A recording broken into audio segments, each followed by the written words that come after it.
What is going on, everyone? Welcome to another very exciting episode right here on the MIgardener channel.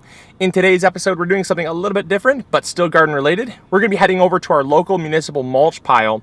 All the tree companies and landscaping companies, they're allowed to dump their mulch there if they operate within the city limits. And so city residents can go and grab mulch for free. And that's what we're going to do today. So we're going to, myself and Aidan are going to go get some mulch for the garden.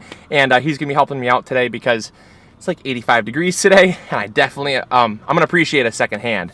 So we're gonna go get some mulch, and we're gonna put it on the garden to stamp out some of them weeds. Let's go. Saddle up, partner. What up? Ready? Yeah. All right, we're here. Let's check this out. Woo, it's bright.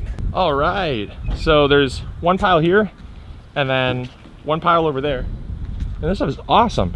This stuff is really, really awesome. I mean, it's free. Can't beat free, but it's nice. Not bad. So, Aidan, you were telling me you discovered this place When my mom and I were gardening. So when you and your mom were gardening, you guys just like, did you hear about this place, or did I think she asked the city, and the city was like, "Yeah, it's free." Okay, because I was like, I never would have found this place. No, they just put it here. It's literally just for grabs. That's crazy. That's awesome. It's a really good resource. All right, looking good. We're just about full on this load. We think we might have to do two trips, but we're gonna try to just really optimize all the space so we don't have to, if possible, because it's hot. Yeah, we're only about 45 minutes in, and oh man, I am like already just soaking wet. I know Aidan's he's soaking through his hat. Check it out. Can you tell? Yeah, you can tell. Put your head down. That's bad. All right, so now we're doing what is called cardboard sheet mulching. A lot of you wanted me to talk about this and kind of explain how to do it and why it works so well.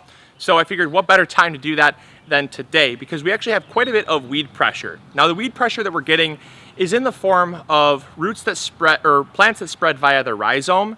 We have sow thistle and Canadian thistle. Now, those come in pretty predominantly from bird seed. So if you have bird feeders, or if your neighbor has bird feeders, you want to make sure that you try to keep thistle seed out of that bird feed. Yes, it is good for some birds like finches. However, it is not great if you're trying to keep your garden weed free, because thistle, especially Canadian thistle and sow thistle, they spread via the root system, and they can be really invasive. And so what we're going to be doing is basically just putting an entire barrier of cardboard onto the garden, and we're going to be overlapping it so that anywhere there's like an edge or a seam, there's actually another layer, a double layer of cardboard over top. That makes sure that there's essentially no way that the weeds can actually pop up through the mulch layer, because they will.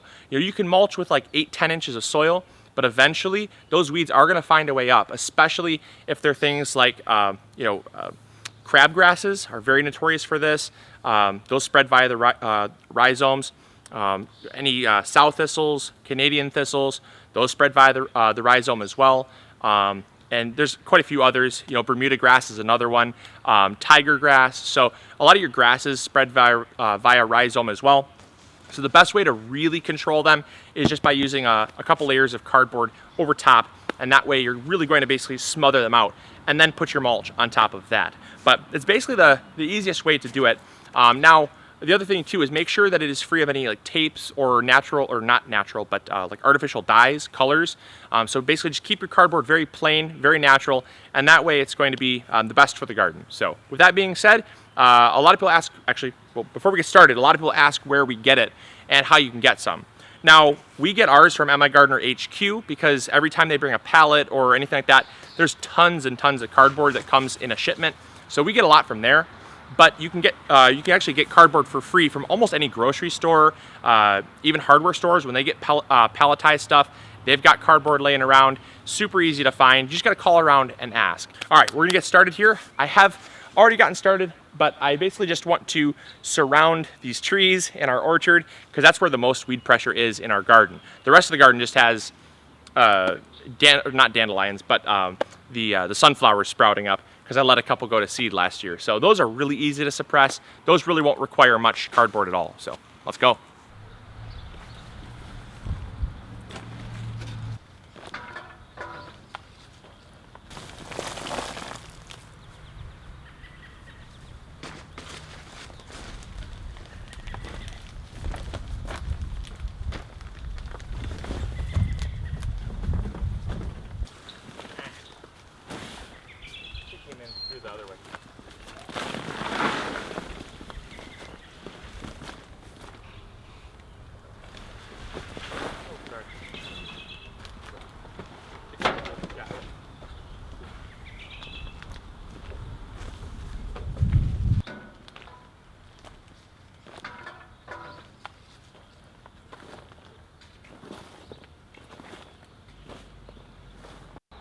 All right, so we just finished up most of the orchard. We're about 90% complete with that.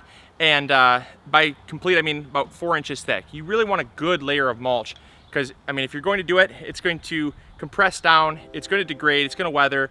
So you want to make sure that you at least have, 1 or 2 years of mulch there so you don't constantly have to redo it. And also that way it's really going to suppress. That's what it does best. When you have about 4 inches, it really suppresses and compacts down, blocks out those weeds. So we got about 4 inches on about 90% of the orchard. We're gonna go get some lunch, cool off a little bit, and go get round number 2. We're kind of guesstimating that it's gonna take about 3 loads total to do the entire garden. So we might not even have that much mulch at that property. So we might have to wait for them to kind of refill those stalls. But we're gonna take pretty much everything that we can, and hey, we'll do as much as we can. But it's hot, so it's gonna be nice to grab some lunch and cool off. We'll see you guys in a little bit. All right, so we just wrapped up the 3rd load. It's about 5 o'clock, and so we've been outside since about 10 o'clock. We stopped for lunch for a little bit, but pretty much outside the entire time. So we're gonna go inside, cool off, grab some dinner, and we're gonna call it quits for the day. But I appreciate you guys coming along with me. It was a ton of fun, and I'll kind of give you guys an overview of what it looks like. But we actually still need probably, I'd say like 2 or 3 more loads. Wouldn't you say, Aidan? 2 or 3, yeah. I hate to say it, probably 2 or 3 more loads. But it's going real quick though. The garden is actually, surprisingly, it's less difficult and it's actually less square footage to fill in with mulch than the orchard was. So it's kind of surprising how that works, but it's because the aisleways are smaller and just generally less space. But yeah, it's looking really good, so check it out. All right, so as you can see, we pretty much got, I'd say about maybe 15%, 20% of the garden done. We pretty much started working on some of the aisleways coming through here. Got these aisleways all done, the aisleways to the back all done. So this is all done here, and that's pretty much where the mulch stops. So, and then it's gonna meet up with the orchard, which looks amazing. I love how the orchard looks because it just looks so fresh. It's just like, that is a good job done. That feels really good. That feels really good to see that. So yeah, good job done. Very, very excited. I had to show you something really quick. This was so exciting. I had no idea that this happened, but Aidan was actually the one that pointed out. He said, hey, there's something coming and going from the bee box. Unreal, you guys. Unreal.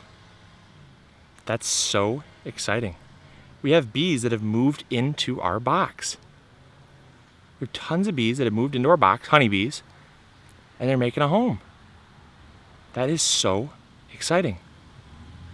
That's unbelievable. This must be a feral swarm. Our bee box was actually just sitting here. It died over 2 winters ago. And they're just flying in here and making a home. We got honeybees.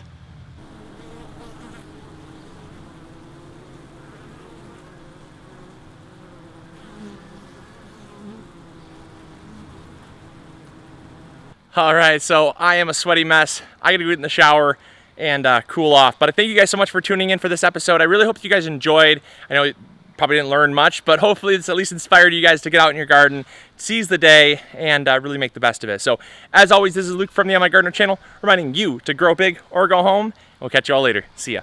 Bye.